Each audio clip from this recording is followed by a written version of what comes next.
Aquí comienza tu programa. Pregunta al pastor. Muy buenas tardes, que el Señor les bendiga. Quien les habla el pastor Raúl Ponce. Les bendigo en el nombre de Jesús. Una vez más estamos aquí en este programa que se llama Pregunta al Pastor. ¿Cuántas preguntas recorren nuestro corazón, nuestra mente, nuestro espíritu? ¿Y cuántas veces anhelamos por una respuesta? ¿Cuántas veces dudamos en preguntar o tememos en preguntar? Quiero que sepa que guardando todos los lineamientos éticos, ministeriales, nosotros trataremos de dar respuesta y luz a todas esas preguntas y esas interrogantes que cruzan su mente día a día. Así que, sin más preámbulos, bienvenidos a este segundo programa de Pregunta al Pastor. Pregunta al pastor.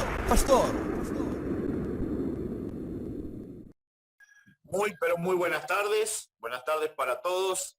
Les saluda el pastor Luis Vázquez desde aquí, desde la ciudad de Guichón, República Oriental del Uruguay. Bueno, y tengo una pregunta que hizo Juan de Paysandú, del departamento de Paysandú aquí en Uruguay, y él hizo una pregunta referente a unas declaraciones del Papa Francisco, que son de público conocimiento, y en esas declaraciones el Papa dice que lo de Jesús en la cruz del Calvario, el hecho de que Jesús fue a la cruz, fue el fracaso de Dios. Esas son textuales palabras que utilizó el Papa Francisco en reiteradas oportunidades, en varias declaraciones. Esto está en varios portales de noticias. Él dice que lo de Jesús en la cruz fue el fracaso de Dios. Entonces voy a tratar, obviamente, de responderle a Juan a través de aquello que es la guía que tenemos nosotros, que es la palabra de Dios, ¿no? Y bueno, para empezar, decirle a Juan que todo lo contrario. La Biblia dice claramente que Jesucristo triunfó sobre la cruz, que lo de Jesús fue un triunfo total y aplastante en la cruz del Calvario. Es por la cruz de Jesús que nosotros tenemos salvación. Es a través de esa cruz y de esa sangre derramada en la cruz del Calvario que tenemos el perdón de nuestros pecados. Recuerden que la Biblia dice en Romanos 3:23, la Biblia dice que por cuanto todos pecaron, estaban destituidos de la gloria de Dios. El ser humano estaba apartado y destituido de la gloria de Dios. Y es a través del sacrificio de Jesús en la cruz del Calvario que se logró reconciliar al hombre con Dios. Y no solamente eso, sino también voy a ir un poco más en la Biblia, en la carta a los Corintios, 1 Corintios 1:18, dice, porque la palabra de la cruz es locura para los que se pierden, pero a los que se salvan, esto es, a nosotros, es poder de Dios. Entonces, vamos a encontrar en la Biblia, de Génesis a Apocalipsis, que es aplastante la victoria que tuvo Jesús en la cruz del Calvario.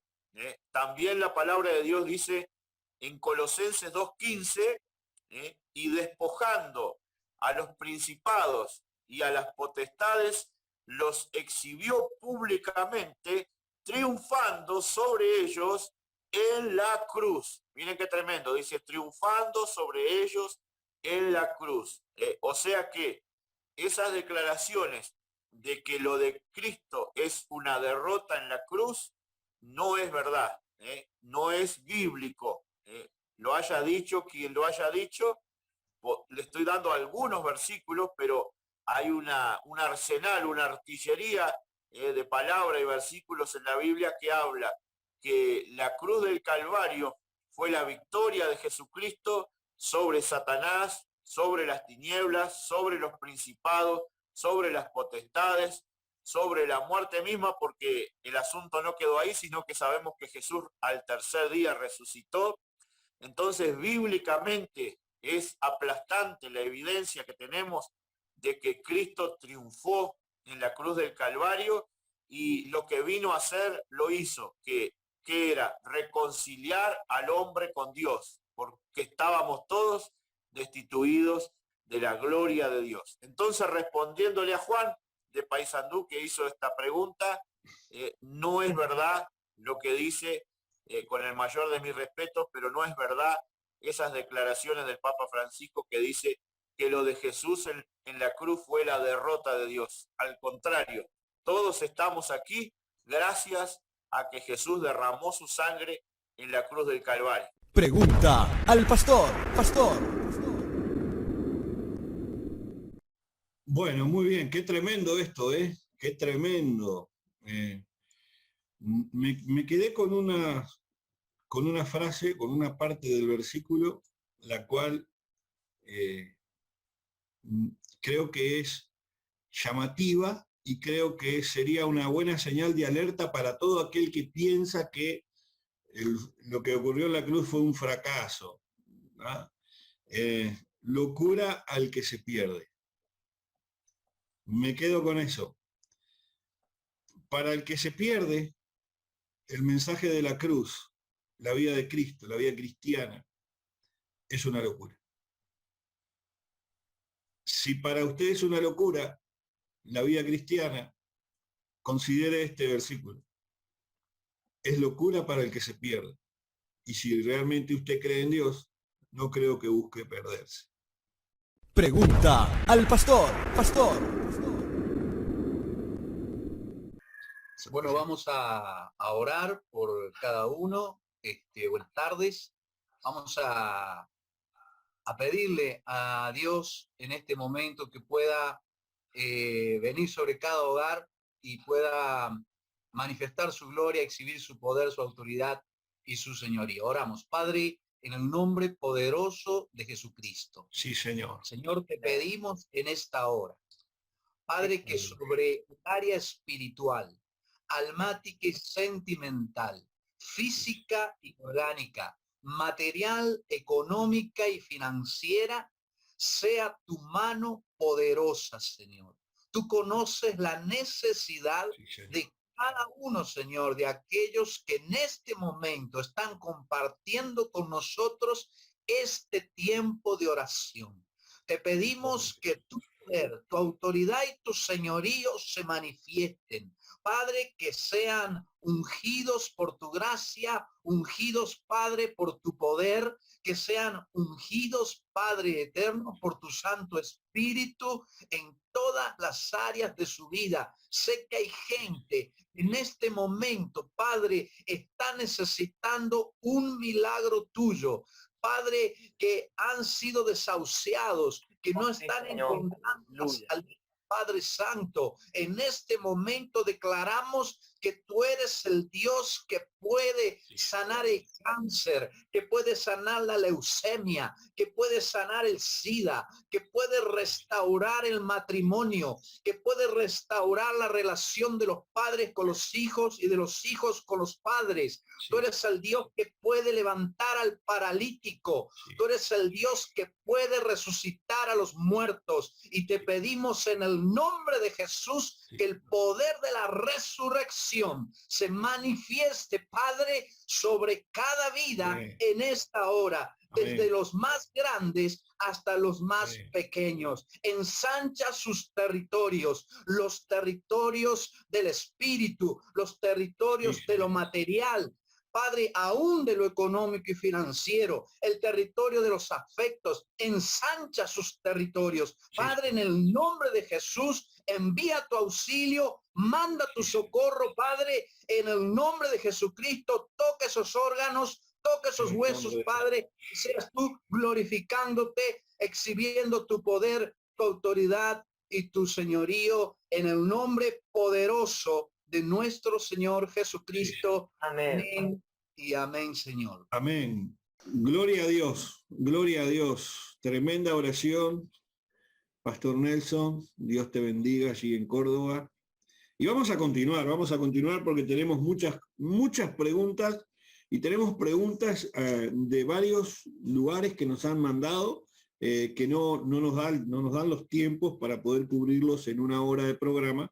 y tratamos de ser lo más escuetos posibles para poder incluir la mayor cantidad de preguntas respondidas para cubrir las necesidades de los compañeros que nos envían las preguntas cada semana. Así que, sin más preámbulos, le vamos a pasar el micrófono a nuestro hermano allí, Franco, que él tenía una pregunta muy interesante para responder.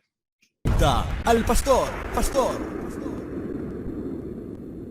Buenas tardes a todos, que el Señor les bendiga. Bueno, como lo dijo el apóstol Raúl, me presento Franco García, maestro de la palabra, desde Córdoba capital. Y tenemos acá la pregunta de Ever. Y Ever dice, si congrego y ofrendo, no soy mala persona. ¿Por qué Dios no me escucha mis oraciones? Qué pregunta, ¿no?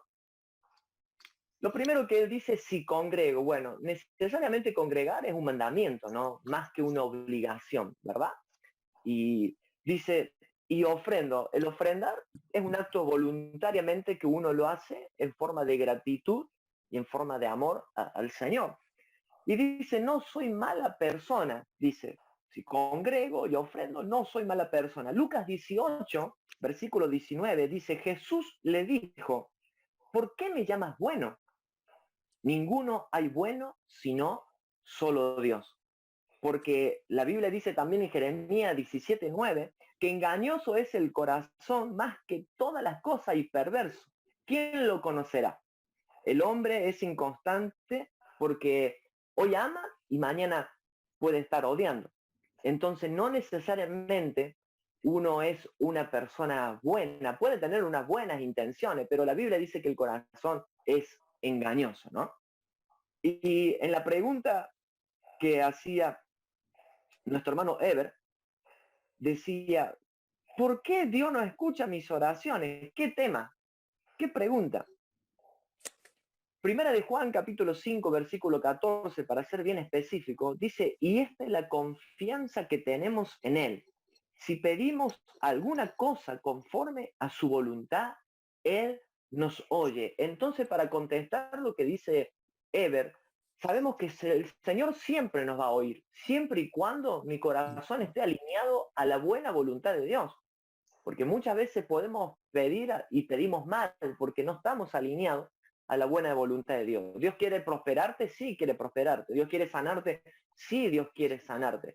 También un tema importante es estar alineado, nuestro corazón, que esté alineado a la buena voluntad de Dios. Y es entonces ahí que se van a desatar todas las bendiciones y te van a seguir y te van a abrazar. Entonces, cuando una persona necesariamente está alineada, sintonizada con lo que el escrito está de la palabra, de seguro que tienes que tener la esperanza y la confianza de que el Señor te va a responder. Qué bueno. Qué buena pregunta y qué buena respuesta. Me quedo con una parte de con dos partecitas de lo que comentaste. Gratitud. Gratitud, pero gratitud no solamente por ser agradecidos con Dios, ¿verdad? Sino realmente sentirme agradecido con Dios. Que el ofrendar sea motivo de alegría para mí y no carga, y que el poder congregarme sea para mí un motivo de gratitud y no un motivo de obligación. Qué tremendo, la verdad, muy fuerte, muy fuerte. Gloria a Dios. Profeta Karina tiene algo muy interesante para responder y creo que si usted es una dama, una hermana que nos está escuchando, o un esposo, un hermano así, preste mucha atención. Al pastor. Buenas tardes, así es. Nos hacía una pregunta una oyente que preguntaba por qué las mujeres creyentes se maquillan y usan aretes. Y para esto voy a usar varias bases bíblicas, pero quiero arrancar desde dónde está el error. En la Biblia no habla específicamente sobre este tema, pero tampoco prohíbe a la mujer arreglarse, maquillarse o usar joyas. Vemos que la Biblia no se centra en la apariencia física, sino que destaca más la importancia del carácter. Y quiero usar un versículo que se encuentra en Primera de Pedro, capítulo 3, y versículo 3 y 4, que dice: vuestro atavío no sea el externo de peinados ostentosos, de adornos de oro y de plata o de vestidos lujosos, sino el interno, el del corazón, el incorruptible ornato de un espíritu afable y apacible, que es de grande estima delante de Dios.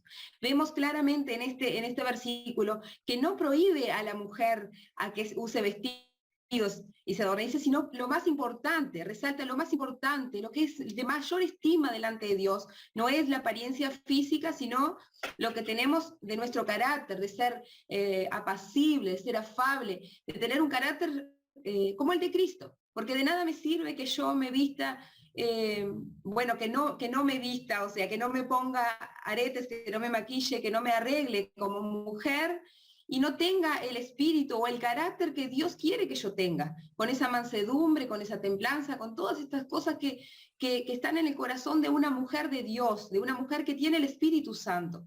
Entonces vemos a lo largo de la Biblia que cita muchas mujeres fieles que usaban joyas. Y voy a destacar solo dos. Por ejemplo, Rebeca, que fue la esposa de Isaac, allí en Génesis 24, versículo 22, cuando Abraham le pide a su criado que vaya a buscar una esposa para Isaac. Dice que este hombre le pidió a Dios una dirección, fue bajo la dirección de Dios de cuál era la mujer que iba a ser la esposa de Isaac. Y dice la palabra de que cuando él llegó al lugar y sintió la confirmación de Dios, que esa era la esposa que Dios tenía para el hijo de su Señor, le regaló, dice la palabra, voy a buscar acá textualmente, ahí en Génesis 24, versículo 22, dice que le dio un pendiente de oro y un brazalete, le dio joyas, porque era tradición en aquellos días regalarle joyas o regalarle cosas de valor, de oro y de plata a la prometida. También en la palabra está Esther, que es una futura reina, una joven que se postuló allí para ser la futura reina, con un propósito de Dios de liberar a su pueblo. Y dice la palabra que ella se somete a un tratamiento para presentarse delante del rey, que también era en aquellos días, y dice la palabra que ella se sometió a un tratamiento de belleza, en el cual implicaba también usar cosméticos, porque dice que era un tratamiento general por algunos meses según el orden y lo que se manejaba en aquellos días. Entonces vemos a estas mujeres que eran fieles, que son mujeres de Dios, que están ahí, que recibieron joyas, que se vistieron, que se maquillaron, que estuvieran arregladas, porque esta es la palabra. Entonces muchas veces se saca de contexto las cosas para decir que la mujer no puede arreglarse o no puede usar determinadas cosas. Pero yo, aparte de esto, buscaba en la palabra de Dios que muchas veces, principalmente en el libro de Proverbios, compara las cosas buenas con joyas. Dice, en el libro de Proverbios hay un versículo que dice que es como arete a los oídos el consejo dado a los sabios, como joyas en las orejas del que oye. O sea, hace una comparación de algo bueno, de algo valioso, un consejo. Se compara con una joya. Pero quiero cerrar esto porque a mí me parece personalmente que es lo que abarca todo, que es la comparación que aparece en la Biblia de Dios hacia la nación de Israel, que Él se pone como esposo y pone a la nación de Israel como si fuera su esposa. Y esto yo lo quiero leer porque es tremendo este versículo, que se encuentra en Ezequiel capítulo 16, versículo 11 al 13.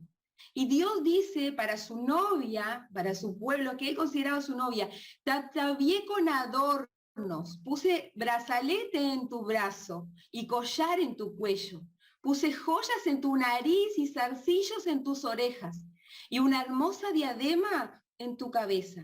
Así fuiste adornada de oro y de plata, y tu vestido era de lino fino, seda y bordado. Y termina diciendo, fuiste hermoseada en extremo.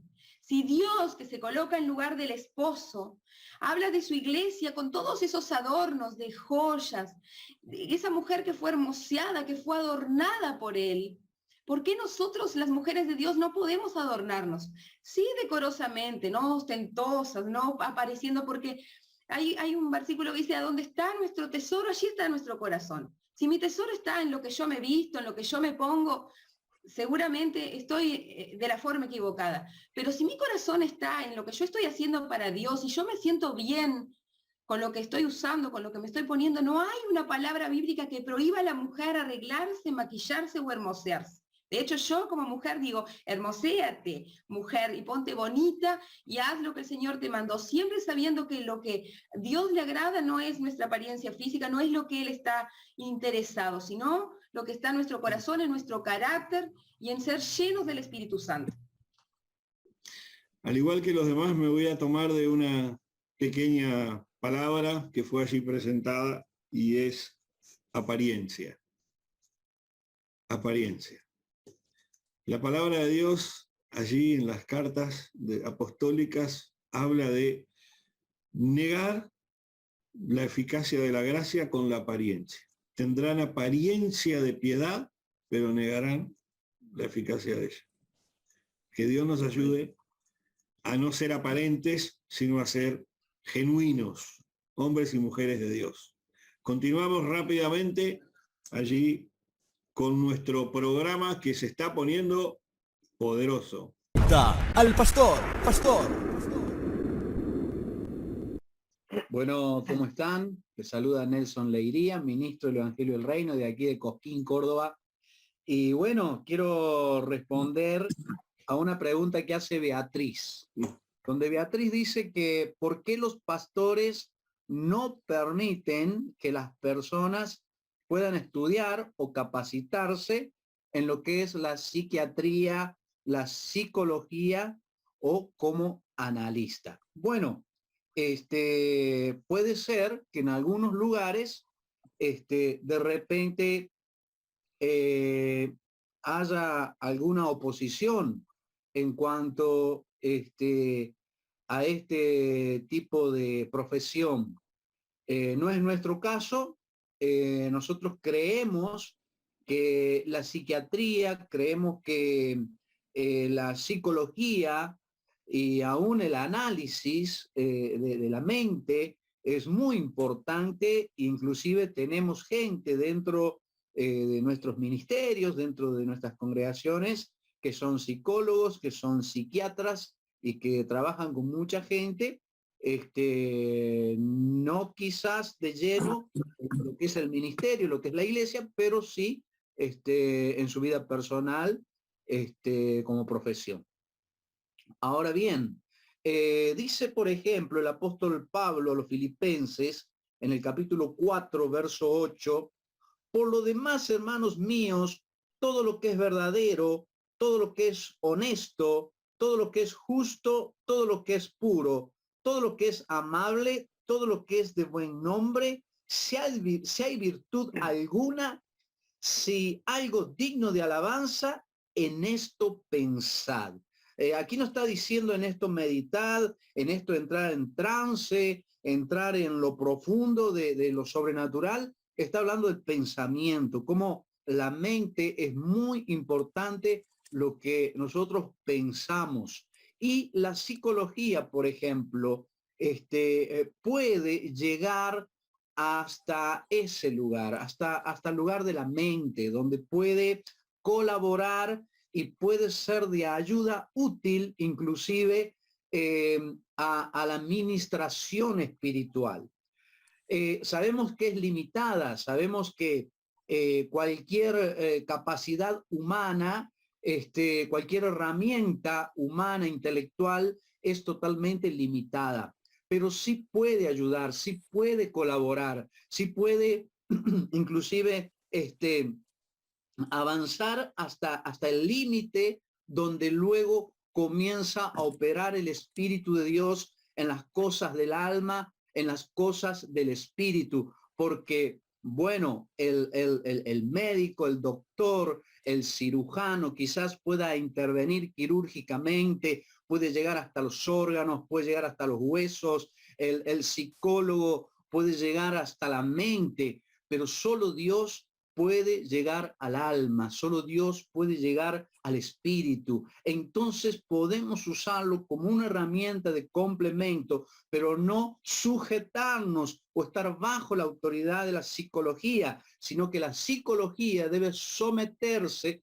bajo la autoridad del espíritu, para que así Dios pueda operar completamente, porque el hombre es tripartito, somos cuerpo, alma y espíritu. Entonces, a la parte intelectual, con la psicología podemos llegar, pero luego cuando entramos en el territorio del alma, en el territorio del espíritu, solo el Espíritu Santo de Dios nos puede asistir, y es allí donde Dios puede sanar esas heridas del alma.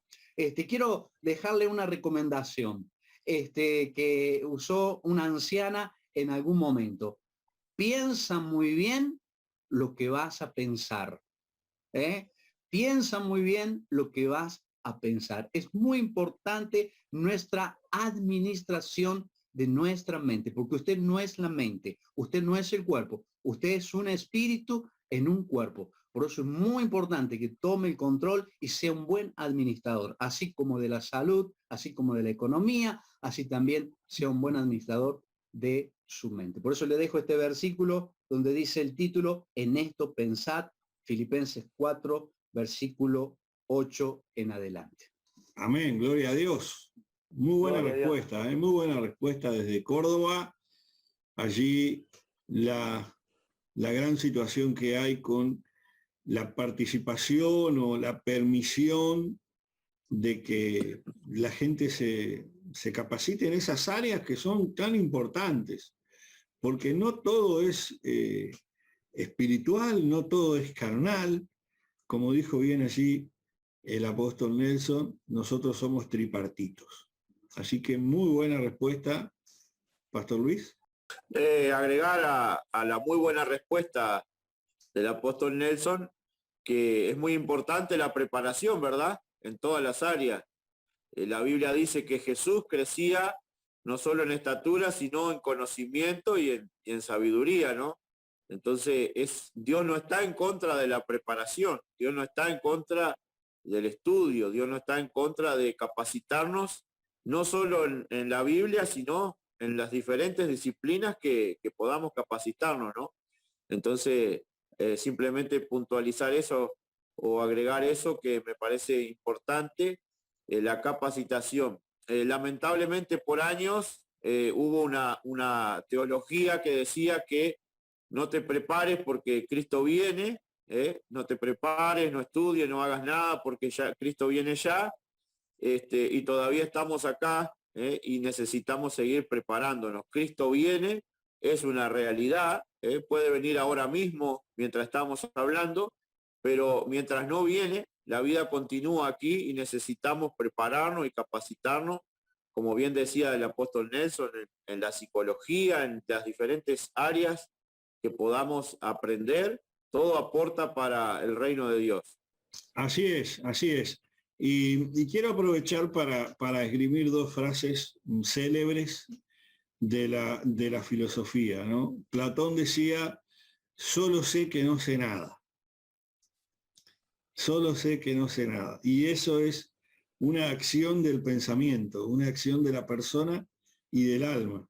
También dice: pensar es el diálogo del alma consigo misma. ¿Cuánta verdad hay acá? ¿Cuánta verdad hay acá? Y la palabra de Dios dice que el Señor discierne los pensamientos que hay en nuestra alma. O sea, ¿cuánto podemos nosotros ahondar y profundizar a partir de entender estos principios? Que hay una parte netamente espiritual y una parte netamente psicológica, humana, razonable, ¿verdad? O sea, de nuestro razonamiento, porque nosotros, nuestra fe no es ignorante, sino que es consciente. Nosotros sabemos lo que pedimos, sabemos lo que creemos y a quién le pedimos y a quién le creemos. Y eso es algo que lo podemos decir categóricamente todos los hijos de Dios. Espero que estén disfrutando este programa, así como lo estamos disfrutando todos nosotros en esta tarde. Y continuando con este gran programa que hoy tenemos, recuerden que estamos en el programa número 2 y tenemos mucho por delante. No se olvide de ir dejando sus preguntas aquí en la casilla de mensajes, tanto en Facebook como en YouTube. Continuamos y ahora le damos la bienvenida a nuestro invitado especial, el pastor Marvin Cabrera desde Ecuador. Bienvenido, pastor. Buenas tardes. Al pastor. Muy buenas tardes, mi estimado pastor Raúl Ponce. Es para mí un privilegio poder estar acá en medio de ustedes y también poder compartir la palabra del Señor. Quiero responder a la pregunta que hace David. Y la pregunta que David hace es, ¿qué debo hacer para llegar al ministerio? Bueno, pues realmente esta es una pregunta muy amplia. Y quizá exista por allí un libro con los 10 pasos, los 20 pasos, los 50 pasos más importantes para poder hacerlo. Pero creo firmemente que lo más importante para poder servir a Dios y para poder llegar al ministerio es amar a Dios. Cuando amas a Dios lo buscas sin intereses, porque lo buscas porque lo necesitas a Él y Él lo representa todo en tu vida. Él es el motor de tu vehículo, el timón de tu barca. ¿Sabes? Llega un momento a la vida de cada uno de nosotros en el que nos llenamos tanto de Dios, en el que necesitamos empezar a impartir. Y es allí cuando empezamos a anhelar a servirlo. Pero qué importante es que amemos al Señor. Por ello, la Escritura dice que 2 cosas demanda Jehová, que lo ames y que le temas al Señor. Porque cuando amamos a Dios vamos a querer siempre hacer lo mejor para Él, servirle a Él, estar más tiempo con Él. Y todas las cosas vienen por añadidura. La Escritura dice en el libro de Mateo, en el capítulo 6, que primero tenemos que buscar el reino de los cielos, su justicia. Y todas las cosas os vendrán por añadidura. El problema de nosotros los seres humanos es que a veces nos apresuramos. Queremos primeramente las añadiduras, queremos primeramente nuestros intereses, queremos primeramente lo que a nosotros nos conviene o lo que nos gusta. Sin embargo, el gobierno de Dios no trabaja de esa manera. El reino de los cielos dice que es primero hay que buscar el reino y todas las cosas vienen por añadidura. Es muy importante, además de esto, tener claro que se requiere un compromiso y que realmente hay que dejar muchísimo. Hay muchas personas que quieren el reconocimiento, quieren la fama, quieren los aplausos, pero no quieren el sacrificio.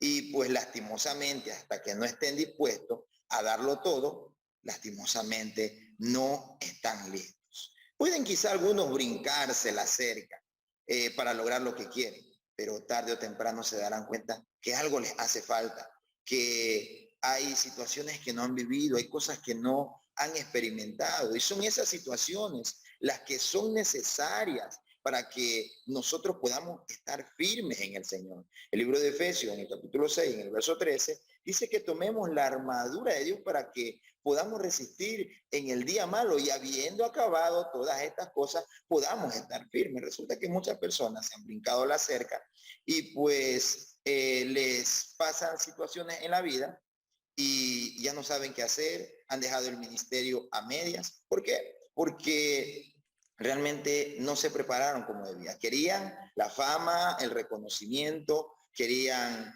los aplausos de la gente, querían el poder llegar a muchos lugares, en muchas situaciones así, pero olvidaron la importancia de amar, de temer a Dios, de buscarlo en espíritu y en verdad. En el libro de Hechos, en el capítulo 13, en el verso 13, nos habla de un caso de un joven llamado Juan Marcos.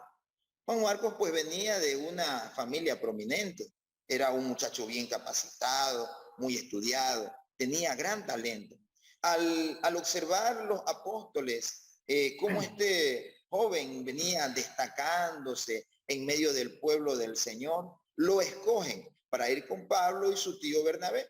Entonces él sale con ellos desde Antioquía, navegaron hasta Chipre, evangelizaron en Salamina y luego llegaron a Perge. Y cuando pasan de Perge a Panfilia, resulta que Juan Marcos se regresa a Jerusalén. El trabajo de Juan Marcos era el ser ayudante de ellos. O sea, él era el que tenía que quizás cargar las maletas, arreglar las cosas, cocinar quizá inclusive, entre muchas otras situaciones, quizá también limpiar. Además de esto, Juan Marcos quizá vio que no había la comodidad a la que él venía acostumbrado. Y dice la Escritura en el libro de Hechos capítulo 13, que Juan Marcos, habiendo llegado a este lugar, se regresó. Dejó a Pablo y a su tío Bernabé y él se regresó. Recordemos que Juan Marcos venía de una muy buena familia, con muchas comodidades, y quizás no le gustó esta vida misionera en la que no habían las comodidades a las cuales él estaba acostumbrado en casa. Quizás la alimentación no era como en casa, no estaba siendo atendido como en casa, al contrario, Juan Marcos tenía que empezar a atender a otras personas. Y esas cosas no le gustaron a Juan Marcos.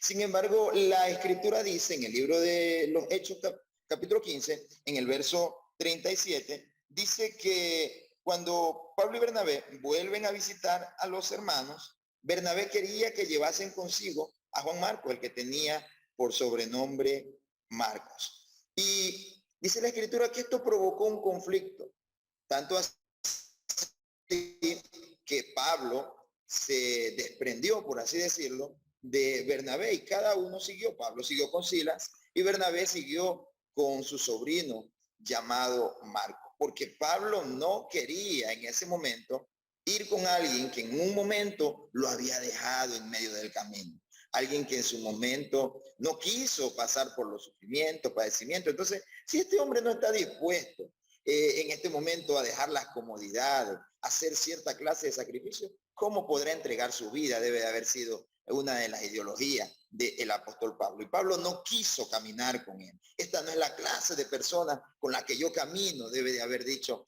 el apóstol Pablo. Sin embargo, vemos en el libro de 2 de Timoteo, en el capítulo 4, en el verso 11, que al final de todas las cosas, Pablo le termina diciendo a Timoteo que lleven consigo a Marcos, porque le es útil en el ministerio. ¿Qué quiere decir esto? Que llegó un momento en la vida de Juan Marcos en el cual él dejó de ver el evangelio como una comodidad y empezó a verlo como un servicio. Dejó de ver sus propios intereses y empezó a darse cuenta del sacrificio que tenía que hacer para seguir y para servir al Señor, ya que no iba en busca de algo, sino que estaba sirviendo a alguien. Quiero decirles algo de mi vida personal, un poco de lo que fue en mi testimonio. Yo acepto a Cristo a los 17 años, vengo a los pies del Señor, y pues desde allí tomo la decisión de empezar a buscar a Dios. Anterior a esto, pasó un tiempo en mi vida en el cual no tomaba el evangelio en serio, pero luego siento la necesidad de buscar a Dios porque mi alma lo anhelaba más que cualquier cosa en la vida. Vengo a los pies de Cristo, a los 3 meses me bautizo y empiezo a buscar a Dios. Me quedo viviendo en la iglesia, pasaron muchas situaciones en mi vida, empiezo a vivir en la iglesia, dormí en la iglesia, me hice el asistente de la iglesia, la limpiaba, vivía, dormía allí y empecé a someterme cada vez más y más a Dios. Esto hace que yo 3 meses después ya empiece a tener cargos en la iglesia, empiezo ya a participar en la iglesia, luego empiezo ya a predicar. Muchas personas empezaron a decir, este muchacho se está apresurando demasiado, ¿qué pasa con él? Pero no se trataba de mí, era algo que estaba haciendo Dios conmigo. Luego empiezo a estudiar en un seminario para prepararme, conocer más acerca de la palabra del Señor. Y estas situaciones crearon un poco de discordia entre algunos, pues algunos no estaban conforme con el estudio teológico. Sin embargo, a mí me empezó a interesar. Y empecé a buscar y a buscar más a Dios en ayuno y oración. Empecé a ayunar solo, empecé a vigilar solo, empecé a buscar a Dios por mi propia cuenta, no porque alguien me lo imponía, porque yo creo que para poder llegar al ministerio debemos de comprometernos con Dios, debemos de amar a Dios y debemos esforzarnos por buscarlo. Es así que pasan 6 meses y de repente ya Dios empieza a abrirme puertas. Alguien por ahí me ve que yo estoy predicando en un bus, que estoy predicando en las calles, en las plazas, estoy predicando en diferentes partes y me invita a predicar a su iglesia. Voy, predico en su iglesia y eso hizo que Dios empiece a usarme. Un día mi pastor tenía que ir a una campaña, a dar una campaña y no puede. Y como ya estaba yo ministrando en la iglesia, mi pastor me dice, quiero enviarte a ti. ¿Tú crees que podrás ir a una campaña? Y me voy a esa campaña. Yo le digo, listo, pastor, me voy a la campaña y empiezo a predicar, y desde allí Dios empezó a abrirme puertas como ni yo mismo nunca lo imaginé. Yo no anhelaba realmente aquellas cosas en la vida, solo quería buscar a Dios, porque lo necesitaba, mi alma estaba muy vacía. Empiezo a buscar a Dios y Dios desde allí empieza a levantarme, a llevarme de un lado para otro. Pasa un año, estoy predicando en otro país ya. La gente no cree que yo apenas tengo un año en el Evangelio. Y no se trata de que yo me estaba promocionando. No es una autopromoción. No es que yo estaba diciéndole a la gente, llévame, invítame, y cosas así. Era Dios. Yo solamente me encargaba de buscar a Dios. Y Dios se encargaba de añadir las cosas, de darme una palabra para las personas. Y empiezo a recorrer todo mi país, toda mi nación, por muchos lugares. Entonces, no soy yo quien va en busca del ministerio. Es Dios quien me va llevando hacia los lugares donde Él quiere tenerme. No pasa ni siquiera un año y yo empiezo a tener cargos en la iglesia. No tenía ni un año, ya era diácono, era líder de la iglesia. Después de un año llegué a ser el copastor de la iglesia y en sí asuntos que yo nunca imaginé, nunca esperé, ni siquiera los busqué. Dios fue llevándome de gloria en gloria, de triunfo en triunfo, de poder en poder, de victoria en victoria. Como lo dice el libro de los Salmos, la senda de los justos es como la luz de la aurora, que va de aumento en aumento hasta que el Señor la perfecciona. Y es que es así. Yo te respondo a ti, David, y a las muchas personas que anhelan servir a Dios, que anhelan tener un depósito de gloria en su vida, anhelan llegar al ministerio, hacer cosas grandes para el Señor. Enfócate solamente en buscar a Dios y Dios se va a encargar del resto. Yo me encargué solamente de buscar a Dios y llegó un momento en mi vida en el que yo le dije a Dios, Dios, la verdad yo no sé en qué te puedo servir, pero aquí estoy para lo que tú quieras, y Dios empezó a hacer lo que Él quiso conmigo. Es así que pasan los años, a la edad de 28 años, el Señor me llama ya a que empiece a trabajar en el pastorado. Y es allí en donde estoy hasta el momento, sirviendo al Señor. He llegado a cosas que no quería realmente. A mí me gustaba la vida evangelista, andar viajando de un lado para otro, por la gloria de Dios, de 2 a 3 veces en la semana. Me invitan para que vaya a un lado, a otro, y esa vida me gustaba. Pero luego Dios dice algo diferente. Ahora quiero que hagas algo más. Quiero tenerte en un lugar, y me llama al pastorado. Y es ahora así como también estoy sirviendo a Dios. Y continúo predicando por diferentes lugares y le doy la gloria al Señor. ¿Cómo llegas al ministerio? La esencia, ama a Dios por sobre todas las cosas. Comprométete para Él.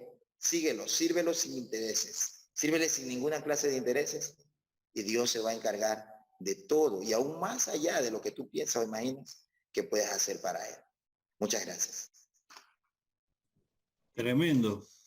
Qué gran testimonio el del pastor Marvin. Qué gran testimonio. Muchas gracias por tu testimonio y por responder de esa manera tan particular una pregunta tan profunda. Yo recuerdo al apóstol Pablo en cuanto a lo que hablabas al principio, ¿verdad? De estar, de la dedicación, ¿verdad? Del negarse, de estar dispuesto a darlo todo, de estar dispuesto a darlo todo. La pregunta es, cuando yo soy motivado a servir a Dios por amor, a veces no es el amor, a veces la motivación es otra. El asunto está en que en algún momento del camino nosotros vamos a encontrarnos con una decisión a tomar, y es ser capaces de llegar a la cruz y darlo todo. Amén. Y darlo todo. Pablo decía, sed imitadores de mí como yo de Cristo. ¿Estamos dispuestos a imitar a Cristo hasta el momento de la cruz? Y eso es lo que, si yo les preguntaría así espontáneamente aquí sin protocolo y sin prepararlo, ¿estás dispuesto a llegar a la cruz y allí dejar tu vida para abrir los ojos en la eternidad? ¿Qué dice usted, maestro Franco? ¿Está dispuesto? Espontáneo, ahí. Yo creo que desde el primer momento que uno dijo sí, Señor, es amén, y es hasta el final. Uno Totalmente. uno que totalmente está apasionado, está dispuesto aún de entregar su propia vida, porque uno sabe que aún el morir es ganancia. Y estar La palabra de Dios dice que, la palabra de Dios dice que si vivimos, para Él vivimos. Y si morimos, para Él morimos. Por lo tanto, nosotros ya estamos entregados totalmente a lo que Dios quiera hacer con nuestras vidas. Es más, cada día uno está muriendo a sí mismo para tratar de capturar la esencia pura del Señor y ser agradable para con Él y no para con los hombres, porque uno busca hacer su voluntad, porque uno sabe que si cada día se autocrucifica, por llamarlo de alguna manera, el apóstol Pablo decía, con Cristo juntamente estoy crucificado y ya no vivo yo, sino que Cristo vive en mí, para que el día de gloria resucitemos también conjuntamente con Él, ¿no? Así que nuestra vida cada día muere por solamente verle a Él y que su gloria se refleje en nosotros. Aleluya. Amén. Al inicio de mi vida en el Señor, yo, por ejemplo, cometí muchos errores, hice muchas cosas mal, razones por las cuales no podía permanecer firme en el Señor. Cuando tomo la determinación de asumir el compromiso de vivir para el Señor, de entregarle mi vida a Él en realidad, mi corazón a Él en realidad y de buscarlo a Él en espíritu y en verdad, decido dejar muchísimas cosas. Y es así cuando tomo esa determinación de abandonar muchas cosas, de alejarme de cosas que lo único que hacían es alejarme también de Dios. Tomo esa determinación y de enfocarme en buscar al Señor, es cuando Dios empieza a hacer algo en mi vida. Y es así que yo lo entiendo, que si alguno quiere venir en pos de mí, lo dijo el Señor, niéguese a sí mismo, tome su cruz y sígame. Es el éxito para empezar en el ministerio. En la pregunta que hiciste, me hiciste acordar a Pedro cuando dijo, Señor, yo voy a ir con vos hasta la muerte, yo no te voy a negar como estos otros que te van a negar todo. Pedrito, me vas a negar, Pedrito. 3 veces me van a negar. Wow. Tremendo. Qué tremendo. Qué tremendo. Karina, ¿usted qué dice?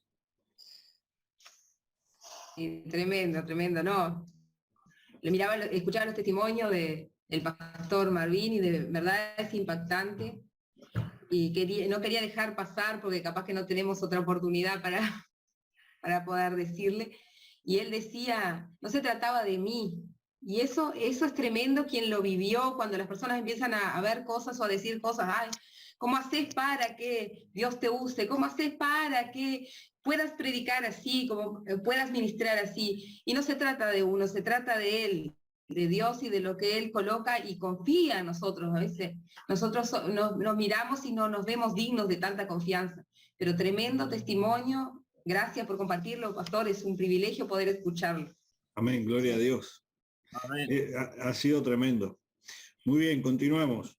Tenemos tiempo. Esto no estaba en el libreto, así que está siendo espontáneo porque es la idea de salir del libreto, ¿no? La idea de hacerlo distinto. Al pastor. Bueno, continuando en esta tarde que ha sido realmente estupenda, vamos a responder la pregunta que nos hizo allí Soledad. Y Soledad nos hizo una pregunta muy, muy fuerte. Ella nos habla desde Buenos Aires y la pregunta yo se la haría a todos los pastores que están hoy aquí conmigo y a todos los que puedan ver el programa. ¿Por qué los pastores tienen el coraje o la autoridad de expulsar personas de las iglesias?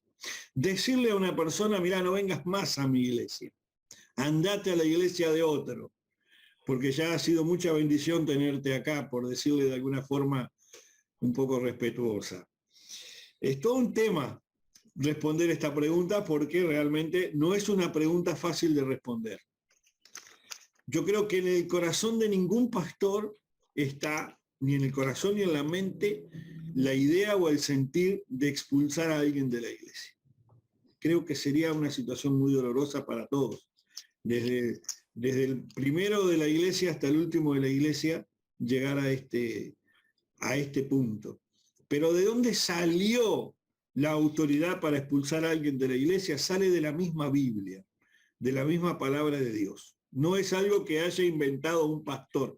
La semana pasada hablábamos de algunas cosas que Dios ha determinado y que no lo inventaron los pastores. Bueno, esta es otra de las cosas que no han inventado los pastores, que es expulsar a alguien de la iglesia, ¿verdad? Allí en el Evangelio según San Marcos, en el capítulo 18, verso 15, Jesús dijo lo siguiente: por tanto, si tu hermano peca contra ti, ve, repréndelo estando tú y él solos, y si te oyere, has ganado a tu hermano. Mas si no te oyere, toma aún contigo a uno o a dos, para que en boca de 2 o 3 testigos conste toda palabra.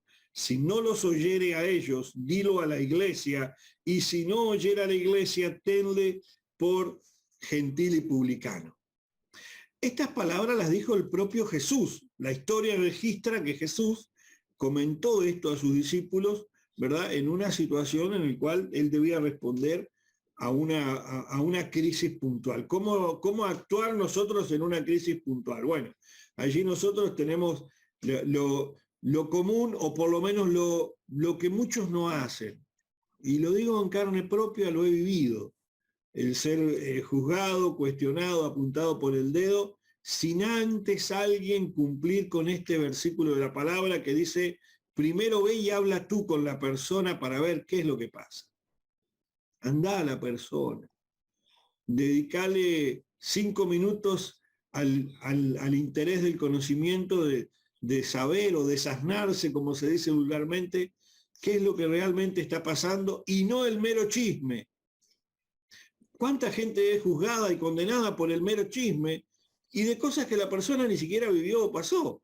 A veces hay una frase que incluso yo pongo en mis estados en redes sociales para los no religiosos, porque los religiosos no los miran, ¿verdad? Los cuales dicen, me entero de cosas que he hecho por los demás. O sea, me enteré de cosas que hice y que yo me entero por otros que las hice.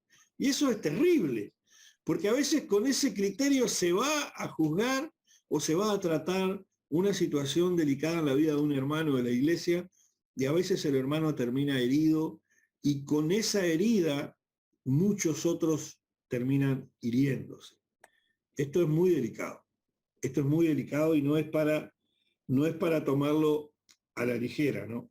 Entonces, nosotros lo que debemos buscar puntualmente, o lo que buscamos en regla general de los pastores, es la exhortación. Primeramente, exhortar a través de la palabra y del ejemplo, de la experiencia, exhortarle a que el camino que ha tomado la persona no es el mejor ni termina en el mejor lugar. Exhortarle desde allí, darle una oportunidad de tiempo determinado y esperar que manifieste algún fruto, recordando que en el amor de Dios el fruto puede tardar meses, días, semanas o años. Aquí viene también cuánto amor yo tengo en el corazón. Y cuidado, que amor no significa dar oportunidad para el libertinaje o para el pecado, porque a muchos aprovechan ese tiempo para esgrimir excusas para continuar en el error. Si la persona continúa en el error, entonces hay que llamar a un par de obreros, hombres de confianza, hombres de fe, de oración, o mujeres, ¿por qué no?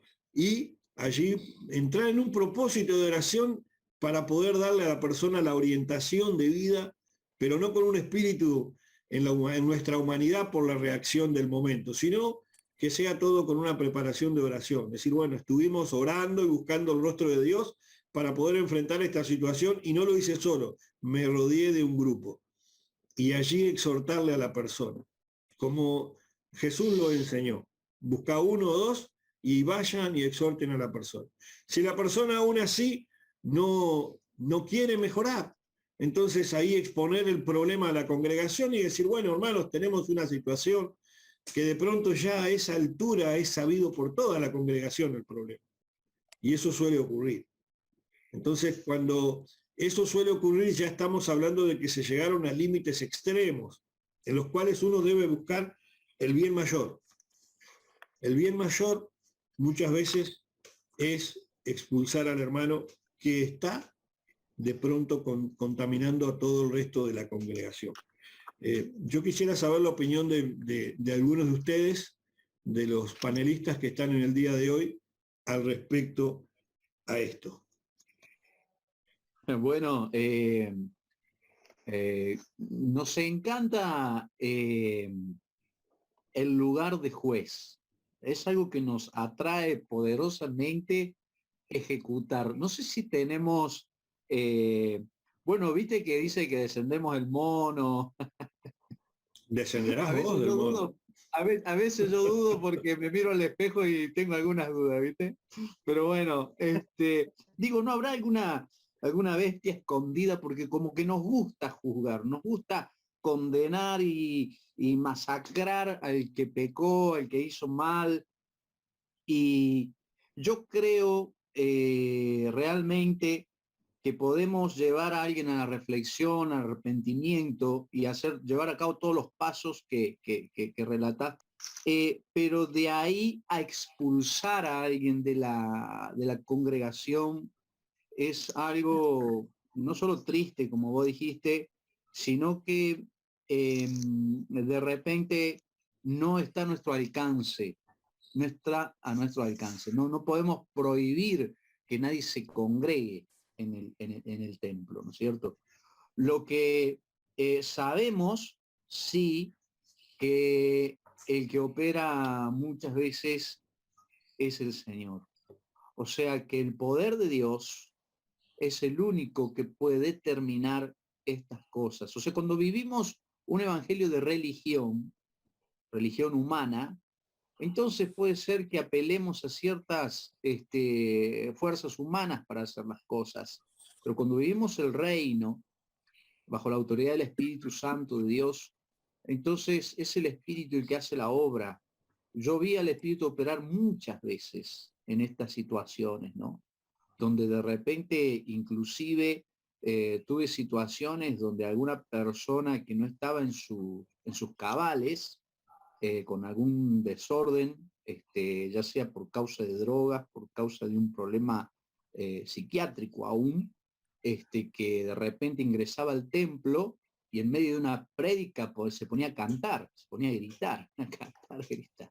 Entonces, bueno, no podíamos hacer nada, simplemente amarle y esperar que el poder de Dios opere. Realmente hemos visto el poder de Dios operando, la fuerza de Dios tocando esa vida y ver esa vida a veces, muchas veces, en algo que no es necesario, pero a veces ocurre y no sé por qué todavía, me pregunto por qué la gente se cae. No encontré la respuesta todavía. Bueno, que puede ser una de las próximas preguntas. Pero a veces caen y se levantan sanos en sus cabales. El poder de Dios haciendo su operación. También en aquellas personas que en alguna forma no salieron bien y que luego Dios las vuelve a traer transformados, ¿no es cierto? Entonces hay toda una operación del Espíritu en estas cosas en cuanto a expulsar a alguien de la iglesia. Nunca me sucedió, espero que nunca me suceda, y creo que no tendría la fuerza para hacerlo. Qué bárbaro. Pastor Luis, ¿qué ibas a decir? Bueno, creo que no está en el corazón de ningún pastor el expulsar a nadie o el desechar a nadie, ¿verdad? Sino que todo lo contrario, el corazón pastoral es un corazón de misericordia, ¿no? Nos ha tocado muchas veces recibir personas una y otra vez y volver a perdonar y volver a recibir, como Jesús lo enseña en la parábola del hijo pródigo, ¿verdad? El hijo se fue, despilfarró todo, después viene y el padre estaba esperándolo con los brazos abiertos, ¿no? Creo que eso revela un poco lo que es el corazón de un pastor, ¿no? Siempre está dispuesto a recibir, a perdonar, a restaurar, pero, acá me voy a permitir discrepar un poco. En lo personal me ha tocado expulsar personas de la iglesia. ¿Por qué? Porque la palabra de Dios me autoriza. El apóstol Pablo habla de que aquel que causa divisiones después de amonestarlo 2 o 3 veces, si no reacciona, que sea desechado de la congregación. Y ahí estoy con el apóstol Raúl que dice que debemos buscar el bien común, porque si hay alguien que está contaminando toda la congregación, tenemos que tomar medidas, tenemos que hacer algo. Repito lo mismo, no está en el corazón de ningún pastor el echar a nadie, el expulsar a nadie. Es más, la iglesia es un lugar público que cualquiera puede venir a congregarse, ¿verdad? Y nuestro corazón siempre está abierto para recibir personas, para amar, para perdonar. Es más, me ha tocado que personas me han dicho, pero pastor, ¿cómo vuelve a recibir esta persona? ¿Cómo lo vuelve a perdonar? ¿Cómo le vuelve a dar otra oportunidad? Y ese es el espíritu de Cristo, ¿verdad? Que después de Pedro haberlo negado, lo llama y le dice, Pedro, apacienta mis ovejas, apacienta mis corderos. Lo vuelve a comisionar y lo vuelve a enviar, después de que Pedro lo había negado, ¿verdad? Entonces no está en el corazón, creo, de ningún pastor hacer estas cosas. Pero muchas veces hay decisiones que se tienen que tomar y ahí a veces las personas no entienden que un pastor tiene la responsabilidad de velar por una congregación que tiene que presentar delante de Dios, ¿verdad? Entonces ahí estoy con lo que dice el apóstol Raúl, de que hay un bien común que tenemos que cuidar. Y si hay una persona que está causando daño en medio de la congregación, bueno, hay que tomar también una decisión. Me recordaba, volviendo a Pablo, allí, cuando Pablo amonesta en 1 Corintios 5 a su propia congregación. Y les dice, no debieras más bien haberos lamentado, o sea, ponerse mal, para que fuese quitado de en medio de vosotros al que cometió tal acción. Pablo mismo dice, no, está bien, tenía que haberse lamentado, sí, pero ya pensando en quitar al que cometió la falta. Y después más abajo dice, en el 1 Corintios capítulo 5:1, después dice, pero presente, yo ausente en cuerpo, pero presente en espíritu, ya como presente he juzgado al que tal cosa ha hecho, en el nombre de nuestro Señor Jesucristo, reunidos vosotros a mi espíritu, con el poder de nuestro Señor, el tal sea entregado a Satanás para destrucción de la carne, a fin de que el espíritu sea salvo en el día del Señor. No está diciendo de soltarlo al infierno al hombre, sino que está diciendo de que debe ser destruida la carne. O sea, la motivación en su humanidad de hacer lo malo. Lo que lo motiva a hacer lo malo sea extirpado, sea eliminado de la persona, ¿verdad? Sintiéndose removido de su entorno para que pueda llegar a ser salvado en el día del Señor. O sea, la finalidad de la exhortación o de la disciplina puesta por la iglesia, por el pastor, no es la destrucción de la persona ni el hacerle daño, sino que la persona pueda encontrarse realmente con el Señor, pueda tener un cambio, un arrepentimiento, pueda llegar al arrepentimiento. Maestro Franco. Sí, yo opino ahora desde otras perspectivas, ¿no? También esto. Hay personas que solas se autoexpulsan. Es como cambiando la pregunta, pero es la misma, a la verdad, ¿no? Porque creo que una cosa es cuando uno es un niño espiritual, que puede tener sus ñañeces o sus caprichos, equivocaciones, y quizá va a tener la exhortación, el amor de un papá, ¿no? De un padre espiritual, aquellos que lo consideran así, el consejo sabio, de su mentor, de su pastor, de su apóstol. Y siempre el amor del padre, el amor representado como la parábola del hijo pródigo, siempre va a estar ahí esperando que vuelva en sí, ¿no? En diferentes circunstancias. Pero a veces puede pasar el tiempo que ese hermano deja de ser quizás un niño espiritual y empieza a crecer.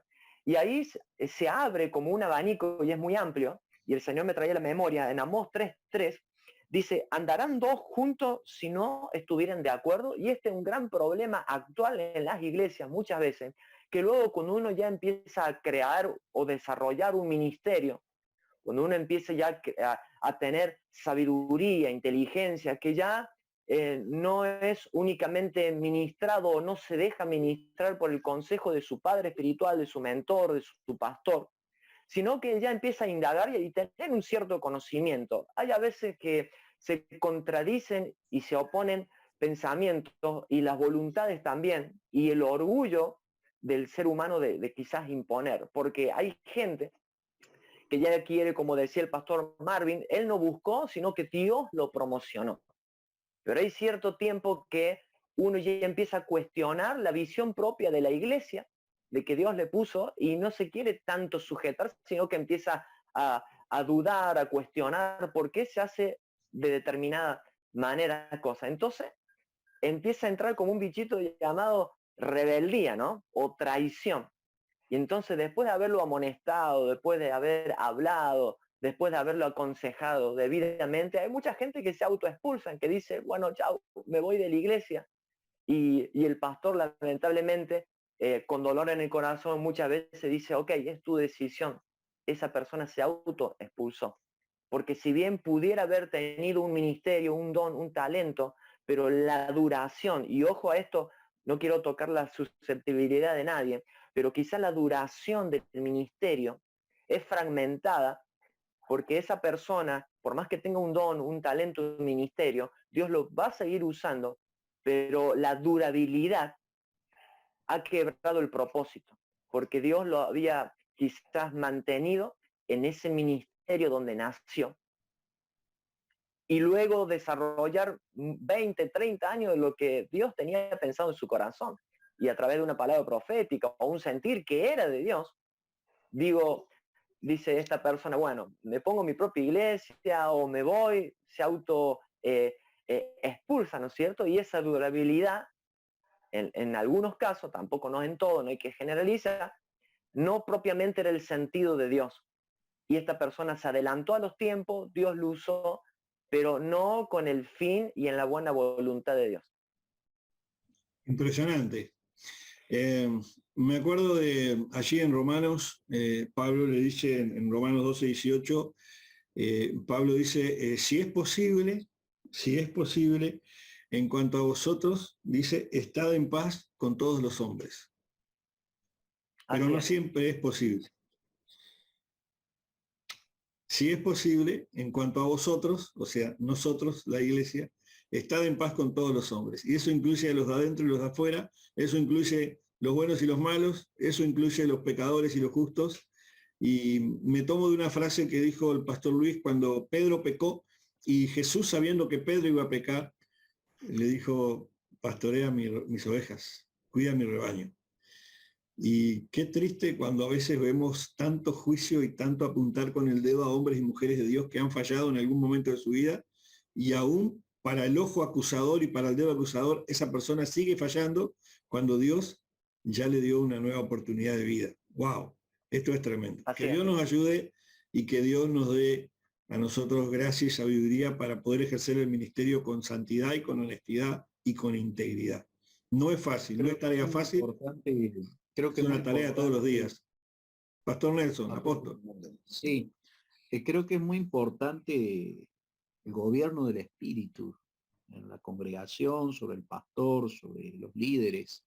El gobierno, porque él es el único que sabe realmente lo que hay que hacer. No, es chiquitito, porque mientras los escuchaba como que vamos yendo en un hilo de acuerdo con todos, pero mientras estaban hablando me vino a la mente una palabra que está en Colosenses, capítulo 3, versículo 14, que dice, sobre todo vestidos de amor, que es el vínculo perfecto.